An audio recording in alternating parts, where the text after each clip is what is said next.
staggering risk-taking had led to the financial crisis. I also watched as my colleagues, senior partners at the law firm, worked to protect wealthy corporate clients from the disintegration of the global financial system. Meanwhile, symptoms of ecological collapse became increasingly apparent. In 2008, we collectively witnessed the hottest year on record, a milestone that we have successively plowed through nearly every year thereafter.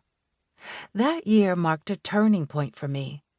I had decided to become a lawyer to make the world a better place, not to help perpetuate inequality and preserve a broken system. I saw the twin crises of the global financial crisis and climate change as symptoms of a much larger problem, and I wanted to be part of the solution. In July 2009, I left the practice of law. I left legal practice with massive law school debt, but with enough savings to create a bridge to whatever was next. I had heard about Afro-Indigenous peoples in Colombia fighting against dirty coal mines, and I wanted to be a part of that fight. I moved to Mexico to brush up on the Spanish I had learned as a girl living in bilingual, bicultural Austin, and planned to work my way down to Bogota, where I had spent a part of a prior vacation making contacts. I never made it to Bogota. Instead, I spent the bulk of the next year living in southern Mexico in Oaxaca, a place known for its staggering physical beauty, high poverty rates, and rich indigenous culture. In January 2010, I landed in the city of Oaxaca on a one-way ticket, with the only sure thing being that I would work with someone, somewhere, against injustice. While there, I worked with indigenous weavers who were hoping to learn enough English to bargain on equal footing with the many tourists who came there seeking a deal on artisan rugs. As I lost myself in the mountains and oceans in Oaxaca, I shed some of the anxieties of my life as a corporate lawyer. Before I had left for Mexico, a mentor had convinced me to pursue my dream of teaching law. So I planted a few seeds for a future as an academic, unsure of whether they would take root. Over the next few months, my teaching dreams took shape, and I accepted a position as a teaching fellow at the University of Wisconsin School of Law. 2 weeks before my scheduled departure back to the United States, I came across a large festival in one of Oaxaca City's main parks.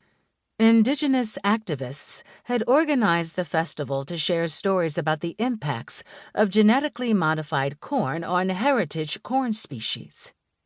Struggles for sovereignty over natural resources, such as water and land, and the fight against large-scale wind energy development in a place called the Isthmus of Tehuantepec. I listened to all the stories with fascination and indignation. But when a group of indigenous farmers and a teacher from the Isthmus took the stage to speak about their struggles against corporate interests moving into the area to build large utility-scale wind farms, an electric current moved through my spine. It's hard to explain, but I knew in that moment that this tension between indigenous rights and clean energy, between the rush to avert catastrophic climate change and social justice, would form the foundation of my work as an activist and scholar. It would also become my life's work. I introduced myself to the speakers, and within days I found myself in Juchitán, Oaxaca, the small town at the epicenter of the extensive wind energy development taking place in the region. In Juchitán, I spoke with the same farmers and activists who had attended the meeting at the Oaxaca City Park.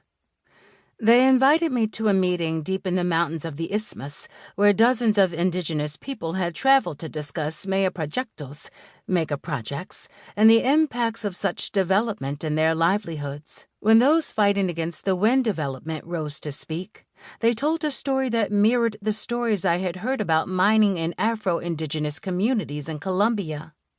Their struggles echoed the stories of countless communities around the world affected by oil and gas development, dispossession, displacement, environmental harm, unfair contracts, racism, and a litany of concerns about impacts to culture and community.